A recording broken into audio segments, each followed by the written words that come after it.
Amigos, uma boa noite. Vamos então para mais um ensinamento. Hoje virá através do livro do Chico, que começa com palavras de Paulo de Tarso, que está em Timóteo 2:6. Segundo Timóteo, capítulo 2, do versículo 6. Então, ele nos diz, não é?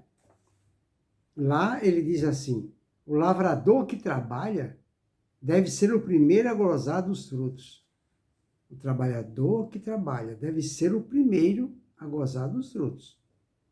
Claro que todos nós, por sermos filhos de Deus, e por muito Ele nos amar, Ele jamais deixará de nos amparar. Só que Ele vai nos dar o seu amor, nos dar a nossa recompensa. Então, a recompensa, primeiro, tem que ser para aquele que primeiro trabalhou. E não para o que esperou. Não é? Porque não tem cabimento o outro ficar suando de trabalhar noite e dia, né? E aquele que ficou na ociosidade, descansando na sombra, né? Sombra e água fresca, recebendo o mesmo tempo que o outro, não. A mesma coisa é o aluno. O aluno aplicado, o aluno que deixa de brincar para estudar, cumprir com seus deveres e obrigações, fazendo os deveres de casa que seu professor, sua professora mandou, esse será recompensado primeiro do que o aluno repetente. O aluno repetente terá outras oportunidades para recapitular, reaprender, quando ele adquirir mais responsabilidade. Por isso que Paulo de Tarso falou isso. Aí, Emmanuel, não é? Vem e nos diz o seguinte: além do salário amoedado, o trabalho se faz invariavelmente seguido de remuneração espiritual respectiva, da qual salientamos alguns dos itens mais significativos. 2 pontos. Acende a luz da experiência. Tá vendo? Ó, além do salário, quer dizer, eu vou repetir, além do salário amoedado, o trabalho se faz invariavelmente seguido de remuneração espiritual. Tá vendo? Respectiva, da qual salientamos alguns itens. Então, vamos ver qual é a remuneração, além da gente fazer o salário, cumprir com o nosso salário, além disso, a gente tem uma remuneração espiritual. Vamos ver que remuneração é essa. Ela acende a luz da experiência, tá vendo? Então, a gente ganha experiência. Ensina-nos a conhecer as dificuldades e problemas do próximo, induzindo-nos, por isso mesmo, a respeitá-lo. Então, nós temos que aprender, não é? A lidar com os problemas do próximo e não bater de frente com ele. Se uma pessoa, mesmo na nossa família, nos ofende, nós temos que entender o problema que ele está passando. É ignorante a mulher, no caso. Nós temos que entender isso e não bater de frente. Se eu bater de frente, qual é a minha diferença para aquela pessoa? Qual é a diferença? Aí ele continua. Promove a autoeducação. Desenvolve a criatividade e a noção do valor do tempo. Olha, está vendo o trabalho no bem, o que faz, está vendo? Imuniza contra os perigos da aventura e do tédio. Estabelece apreço em nossa área de ação. Eu vou repetir aquela parte que entra. Além do salário amoedado, ou seja, o salário remunerado, né? O trabalho se faz invariavelmente seguido de remuneração espiritual, respectiva, da qual salientamos alguns itens mais significativos. Por isso que eu estou relatando isso aqui. Ele continua. Dilata o entendimento. Amplia-nos o campo das relações afetivas. Atrai simpatia e colaboração. Extingue a pouco e pouco as tendências inferiores que ainda estejamos trazendo de existências passadas. Quando o trabalho, no entanto, se transforma em prazer de servir, surge o ponto mais importante da remuneração espiritual.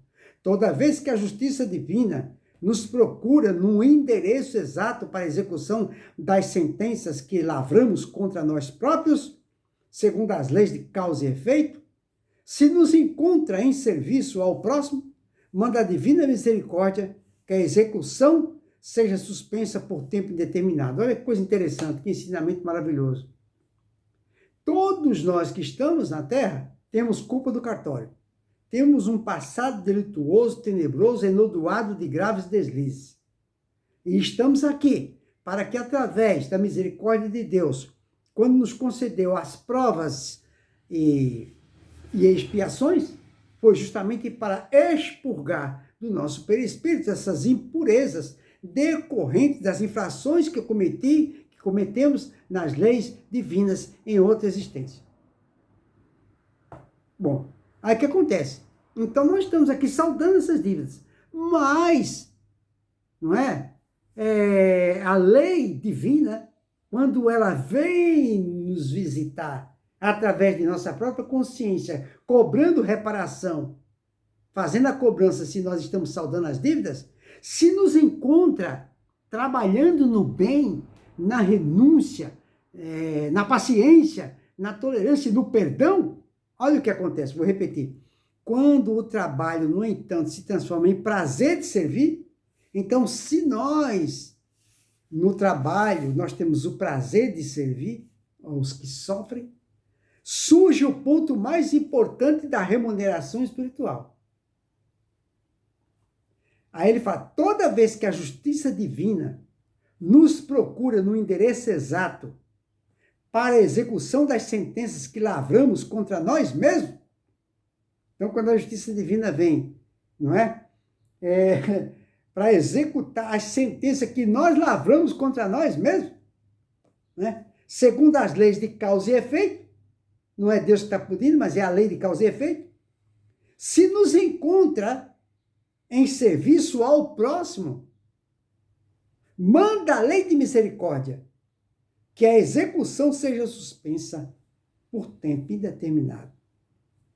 Está vendo? Muito bem.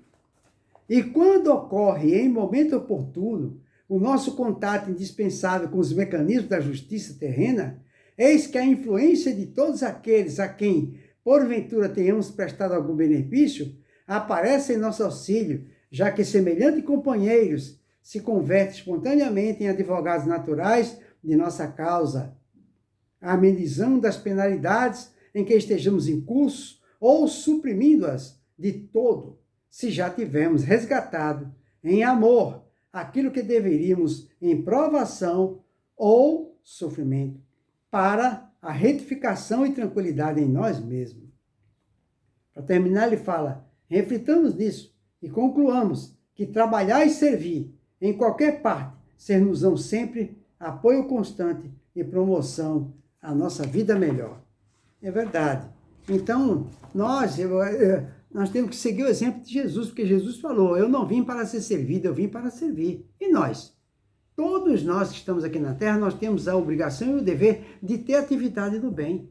E quem nos obriga, quem nos propõe e sugere, não é Deus, nem Jesus, ninguém. É a nossa própria consciência. Porque não é possível ficarmos de braços cruzados, sabendo que tem tantas mães que estão sofrendo, sentindo um punhal no coração, vendo seu filho pequenininho no hospital do câncer com a cabeça raspada, sentindo dores atrozes. Ou mães que vê o seu filho morrer nos braços, de fome, inanição. Então nós temos que fazer alguma coisa. Não podemos ficar só ouvindo comentários sem nada fazer. Não pode ser, não podemos. Quando a pessoa faz isso, ela se transformou numa figueira seca. Só isso. Numa figueira seca. E nós não podemos ser figueira seca. Porque quando Jesus viu a figueira seca, ele falou palavras e ela secou até a raiz. Então fica aí. Para a nossa reflexão, uma boa noite para todos, que Jesus nos abençoe.